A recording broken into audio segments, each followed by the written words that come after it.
Hello, in this video I'm going to show you how to enable or disable sharing Siri and Dictation informations to the Apple on your iPhone. So today in front of me is the iPhone 12 with the iOS 17.4, but it really doesn't matter which iPhone you have or which version of the iOS you have, it is all going to work the same on every iPhone. So what you want to do is to open settings. Then you want to swipe down a little bit, go to the privacy and security. Then you want to swipe down again and go to the analytics and improvements.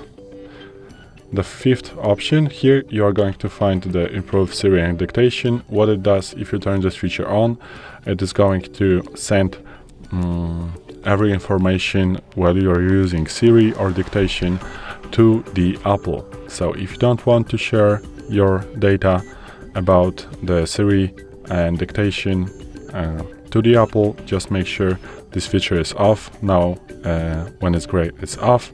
Now this is on. So this is it. Thanks for watching. I hope this video helped you. If it did, please leave a like and consider to subscribe to our channel. Bye.